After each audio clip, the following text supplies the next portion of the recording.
मैं वर्षों से जानता हूं, तो मुझे पूर्ण विश्वास है कि तुम अपना अधूरा द्वंद्व अवश्य पूरा करोगे। मैं पहले भी वही अर्जुन था और अब भी वही अर्जुन हूं। मुझे ये द्वंद्व स्वीकार है।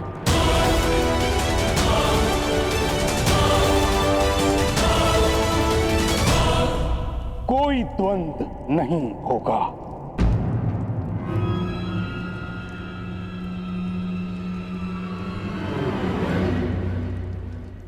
क्यों पितामह? महामंत्री के अनुसार अर्जुन ने मुझे पराजित किया, परंतु वो स्वयं भी विजयी नहीं हुआ है। अगर वो सर्वश्रेष्ठ है तो उसे सिद्ध करना होगा।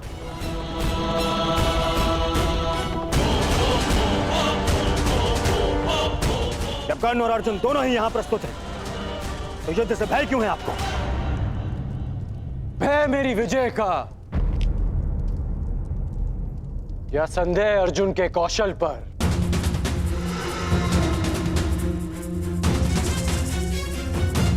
या अविश्वास आचार्य द्रोण की शिक्षा पर? सावधान कर्ण! मेरे गुरु के अपमान का दुस्साहस मत करना। आज्ञा दीजिए पितामह। आज संसार देखेगा आचार्य द्रोण द्वारा रचित अर्जुन नामक तट से टकराकर कर्ण नाम की लहर कैसे टूटती है। किस प्रकार मेरे में कर्ण की चुनौती के सूर्य को अस्त करते हैं। कर्ण ने हस्तिनापुर की न्याय और नीति पर प्रश्न उठाया है।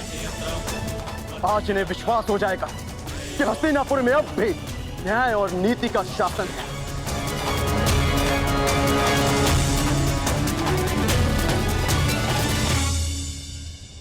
हस्तिनापुर के न्याय और नीति से बहुत पुराना परिचय है मेरा।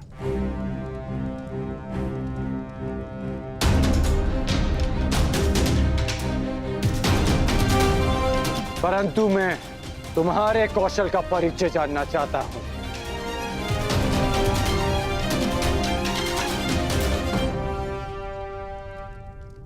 महाराज, युवराज चयन के नियम के अनुसार द्वंद्व के विजेता को युवराज बनना था, और यदि प्रतिनिधित्व के बल पर युवराज चयन होता है तो कुमार दुर्योधन को भी उचित प्रतिनिधित्व मिलना चाहिए, जो उन्हें नहीं मिला। महाराज,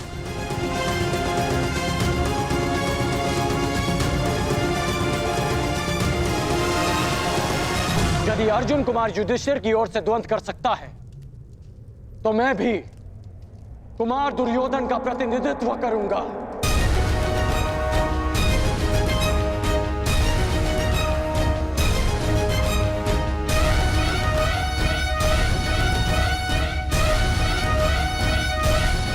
और इस स्थिति में भी अर्जुन और मेरे मध्य द्वंद्व शेष है।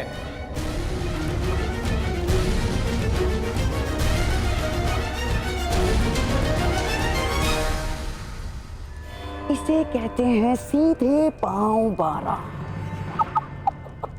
एक ही पासे में खेल पलट दिया। हाँ? एक ही पासे में।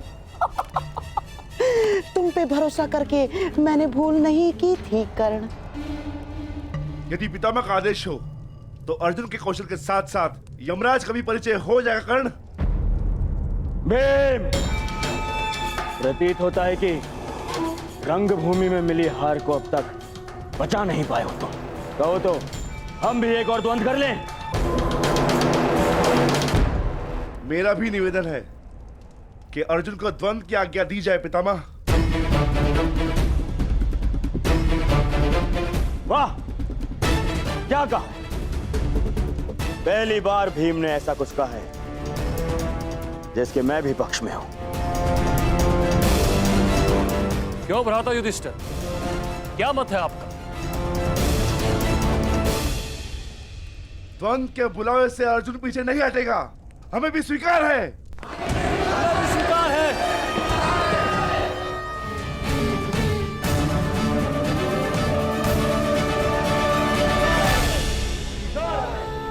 स्वीकार है।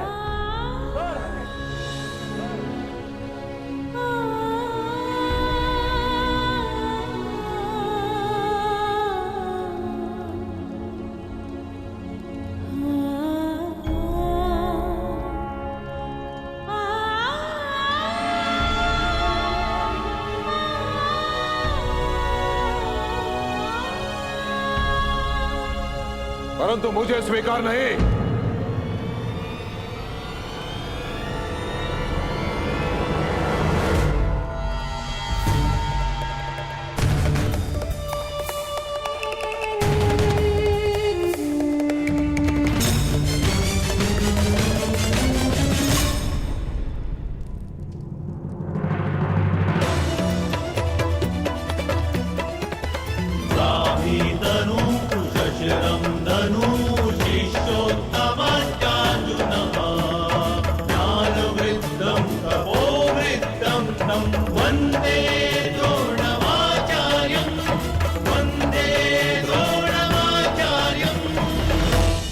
सभा में विलंब से आने के लिए क्षमा प्रार्थी हूं महाराज। मेरे शिष्यों में से सर्वश्रेष्ठ योद्धा कौन होगा, इसका चयन केवल मेरे अधिकार क्षेत्र में आता है महाराज, केवल मेरे।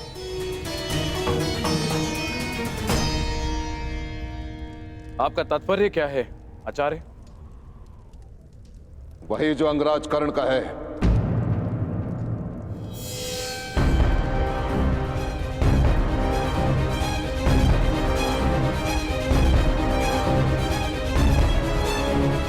यदि सर्वश्रेष्ठ योद्धा का चयन युद्ध भूमि है तो युद्ध भूमि मैं दूंगा।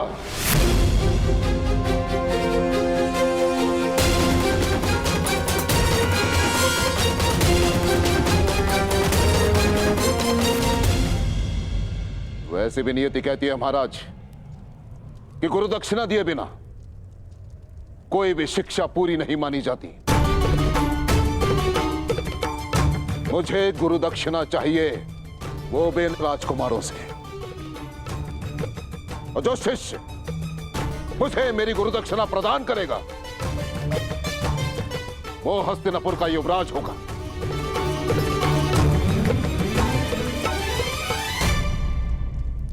आचार्य, कहीं इस दक्षिणा का अर्थ भी वही तो नहीं जिसके कारण एकलव्य का अंगूठा छीना था आपने?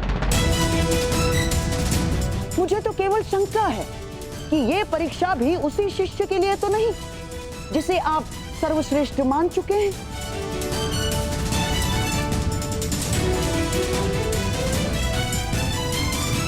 कहिए आचार्य, क्या चाहिए आपको गुरु दक्षिणा में?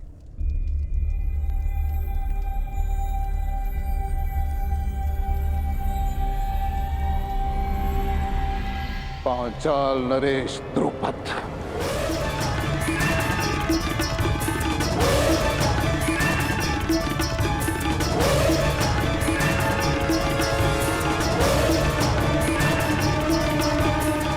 मुझे गुरु दक्षिणा में पांचाल नरेश द्रुपद चाहिए महाराज। तो मेरा जो शिष्य द्रुपद को परास्त करके बंदी बनाकर मेरे समक्ष लेकर आएगा वही विजेता होगा और वही हस्तिनापुर का युवराज।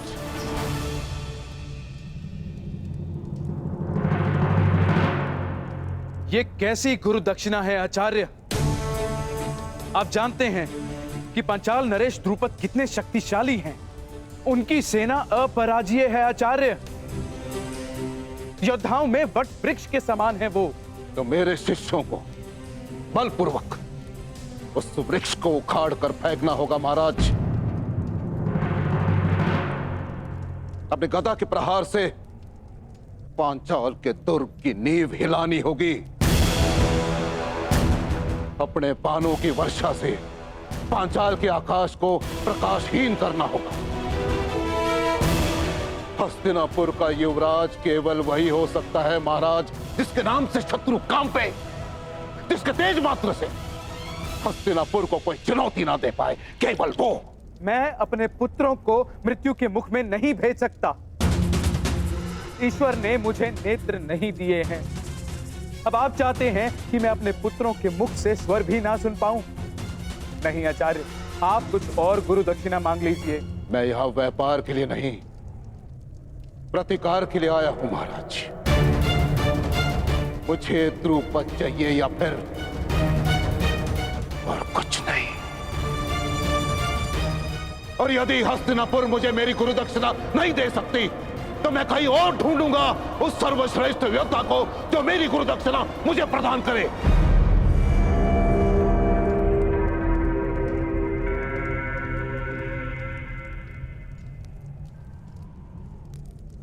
ठीक है आचार्य, हस्तिनापुर की सेना आपके लिए द्रुपद को लेकर आएगी। ताची स्वयं द्रुपद को बंदी बनाकर लेकर आएंगे। नहीं महाराज, मैं महामहिम का गुरु नहीं हूं। मैं गुरु राजकुमारों का गुरु हूं। मुझे गुरु दक्षिणा चाहिए तो केवल इन्हीं से चाहिए।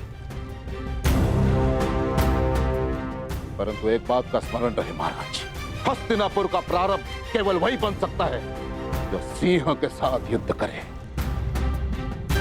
जिसे हस्तिनापुर के ध्वज में अपना नाम अंकित करना है उसे सर्वप्रथम पांचाल के ध्वज को झुकाना होगा।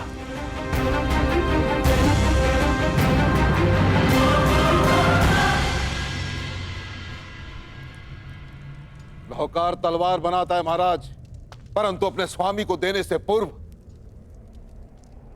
उसकी धार को परखता है। परंतु मैंने उस धार को परखे बिना वो तलवार आपको सौंप दी। परंतु अब परख होगी महाराज। मैं देखना चाहता हूं कि मैंने शूरवीर योद्धा तैयार किए कि हस्तिनापुर में केवल अपना समय नष्ट किया है। क्या तुम 105 में से कोई है जो अपने गुरु के ऋण को चुका सके?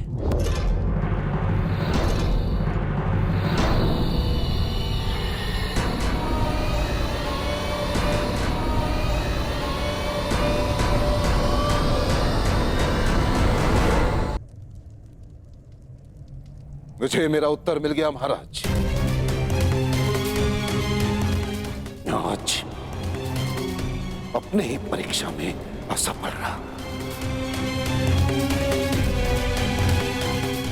आप अपना युवराज चुनने के लिए स्वतंत्र हैं और मैं अपने सर्वश्रेष्ठ शिष्य को ढूंढने जा रहा हूं।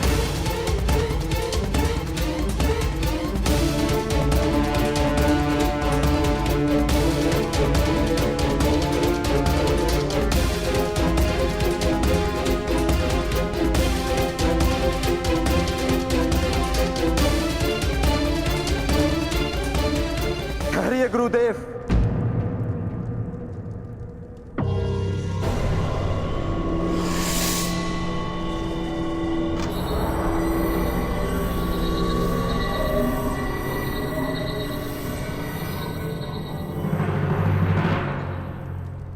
विलंब से उत्तर देने के लिए क्षमा चाहता हूं। मैं सोचने लग गया था कि वर्षों के महान परिश्रम के बदले मेरे गुरु बस इतनी सी गुरु दक्षिणा मांग रहे हैं।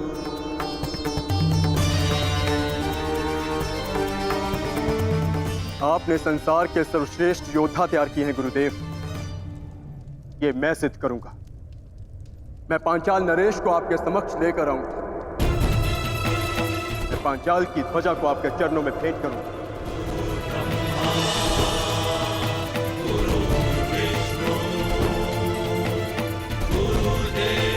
गुरु का स्थान ईश्वर से भी ऊंचा है, इसीलिए शिष्य का कर्तव्य है कि गुरु की आज्ञा का प्राण देकर भी पालन करे। हमारे गुरु की कामना अधूरी रह जाए, यह हमारी गुरु दक्षिणा, ये हम कभी स्वीकार नहीं करेंगे। आपको आपकी गुरु दक्षिणा अवश्य मिलेगी गुरुदेव। हम पांचों कल ही पांचाल की ओर प्रस्थान करेंगे।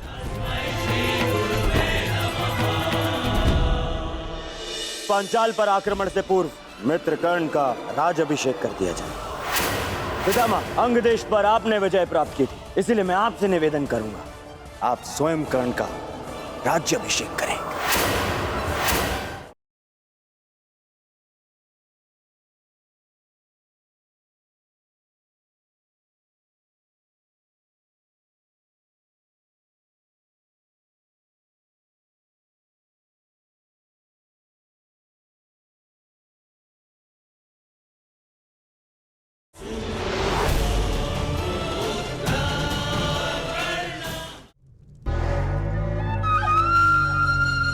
मेरे होने वाले सम्राट।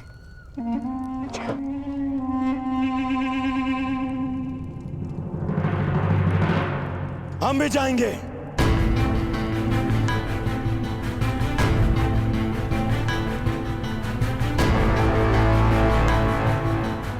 पांचाल नरेश को आपके चरणों में लाने के लिए।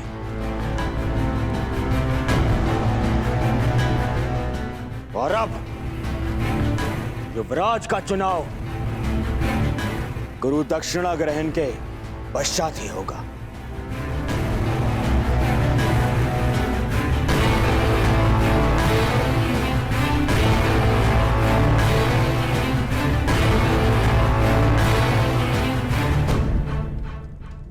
तुम भी हमारे साथ चलोगे मित्रकर्ण, मेरे साथ में। मैंने जीवन भर आपका साथ देने का प्रण लिया है कुमार। मैं अवश्य आपके साथ चलूंगा। कुमार दुर्योधन, यदि एक सूत पुत्र अपनी योग्यता सिद्ध करने के लिए एक राजकुमार से सहायता मांगे तो उचित है, परंतु एक राजकुमार युवराज बनने के लिए एक सूत पुत्र से सहायता ले वो उचित नहीं है। जो युवराज बनने के योग्य ही नहीं। मैं केवल एक बार मां महिम से कहता तो संपूर्ण पांचाल राज मेरे चरणों में होता, परंतु मैंने ऐसा किया नहीं।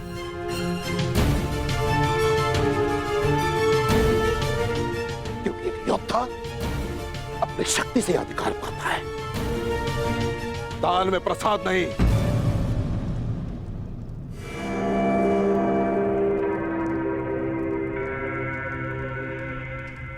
जितने शिष्य अपने ज्ञान की शक्ति प्रदान की है वो आने वाले कल के सम्राट की दाहिनी भुजा बनने वाले हैं।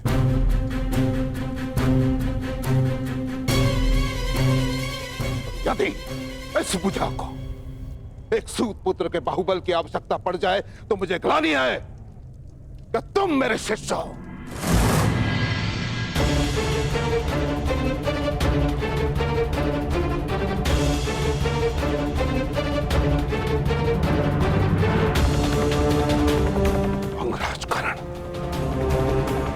तुम अपने मित्र के सहायता के लिए प्रस्तुत हो, ये तुम्हारा कर्तव्य है, परंतु युवराज पद के इस परीक्षा में तुम सम्मिलित रहे ये तुम्हारा अधिकार नहीं था। ना तो तुम मेरे शिष्य हो और ना ही रंगभूमि के भांति इस बार मैंने किसी योद्धा को ललकारा है।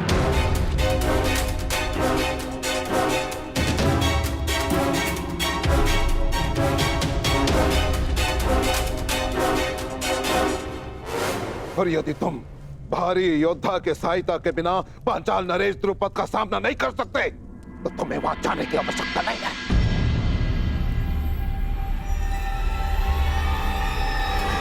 आचार्य,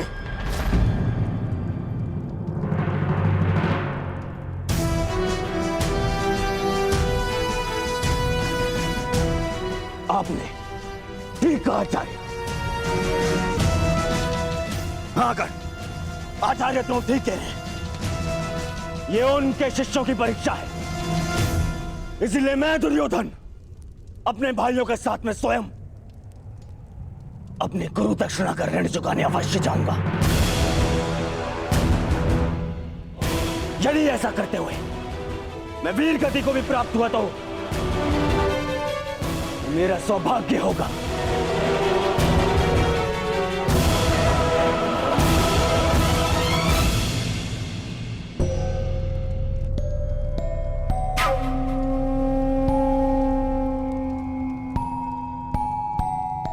परंतु यदि ऐसा हुआ तो मेरी आत्मा पर एक उत्तरदायित्व का भार शेष रह जाए।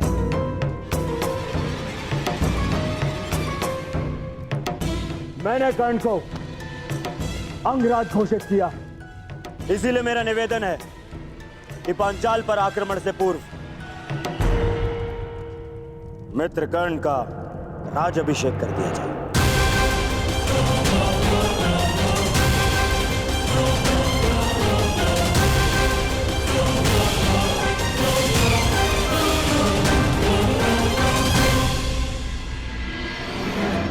पितामह, अंग देश पर आपने विजय प्राप्त की, उस पर आपका नियंत्रण है, इसलिए मैं आपसे निवेदन करूंगा, हमारे रायण से पूर्व आप स्वयं कर्ण का राज्याभिषेक करें।